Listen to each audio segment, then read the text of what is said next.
and welcome to a new episode of Primitively. Everyone has been talking about the intense explosions in the Tel Aviv area, specifically around the Tlalim region. Initially, the Israeli Air Force was blamed, but after investigations, they were cleared of any involvement. In fact, they had cancelled aerial maneuvers over the sea because those could have caused supersonic booms. So, the explosions weren't from their drills in the Mediterranean. This was a significant development. Later, it became clear that the issue wasn't necessarily related to military exercises, but something far more serious: the destruction of tunnels in Gaza.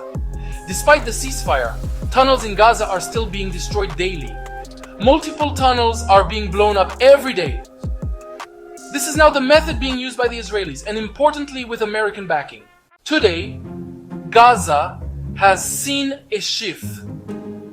Egypt is now directly overseeing the transfer of prisoners and bodies, including Israeli remains, through its forces. Egyptian troops have stepped in to handle this process, delivering bodies and prisoners directly to Israel. Egypt has taken over this role, bypassing Hamas and the Red Cross entirely. Now, Egypt is fully responsible for transferring bodies or prisoners, alive or dead, directly to the Israeli side. It's crucial to note that both Egyptian and Israeli forces are now operating in Gaza. Israeli Defense Minister Yoav Gallant has outright rejected withdrawing from the Philadelphia corridor. The arrangement now is that Egyptian forces will operate beyond the Philadelphia corridor, while Israeli forces remain within it. This new dynamic allows Egyptian forces to lead operations beyond the corridor, while Israeli troops stay in their designated area. This division is now clear. Israeli military personnel remain in Philadelphia, while Egyptian soldiers operate beyond it. The first key point here is the direct involvement of the United States in these operations. American-led maneuvers in international waters of the Eastern Mediterranean are testing new types of bombs. These exercises involve Air Force drills, all happening in international waters. The second point is the direct American participation in mine-clearing operations. Meanwhile, Egyptian forces have moved beyond the Philadelphia axis, reaching areas like Khan Yunis and other locations to facilitate prisoner transfers. This is significant because Israeli prisoners are now under Egyptian supervision, not directly handled by Hamas or the Red Cross. This is the current decisive situation. According to a report by military correspondent Avia Askenazi, the explosions are not linked to Israeli Air Force training or drills in the Eastern Mediterranean, as previously suggested. The second critical point is the firm confirmation of developments that could have far-reaching consequences. Training aircraft don't move fast enough to create shockwaves capable of causing such explosions in the skies over Gedera and the Tlalim region. This is a major issue for the Israeli Air Force, which admitted during investigations that it wasn't prepared for a ground invasion except at 5 points, not 60, as Hamas fighters did. The situation has fundamentally shifted.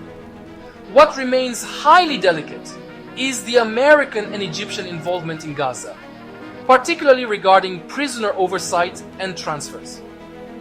Egyptian forces have now entered beyond the Philadelphia corridor, reaching Khan Yunis, and may soon oversee operations in northern Gaza, a potentially extraordinary development. The second aspect, as mentioned earlier, is the effort led by the United States to destroy tunnels using specialized teams. The third point is the testing of so-called Hellfire bombs, or gates of hell against Gaza, in case war resumes. All of this underscores a very precise reality.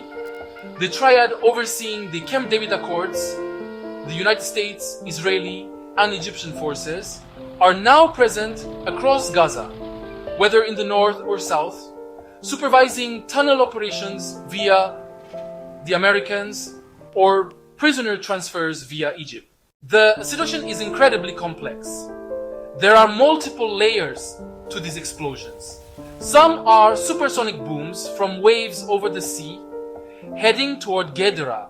Others are tunnel blasts, and yet others are experimental detonations of unprecedented bombs, like the GBU-43 brought from the US to Israel.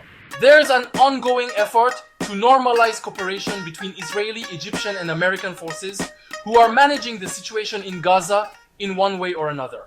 What's certain is that Hamas is preparing for the possibility of renewed conflict by mining more tunnels.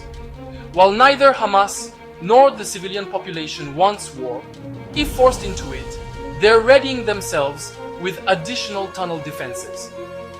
This raises questions about how resistance fighters will adapt to restructuring in such a challenging environment, all while striving to uphold the will of the Palestinian people and their resistance. This also plays a vital role in what has been called Hamas's military initiative recovery. Thank you very much, and see you next time.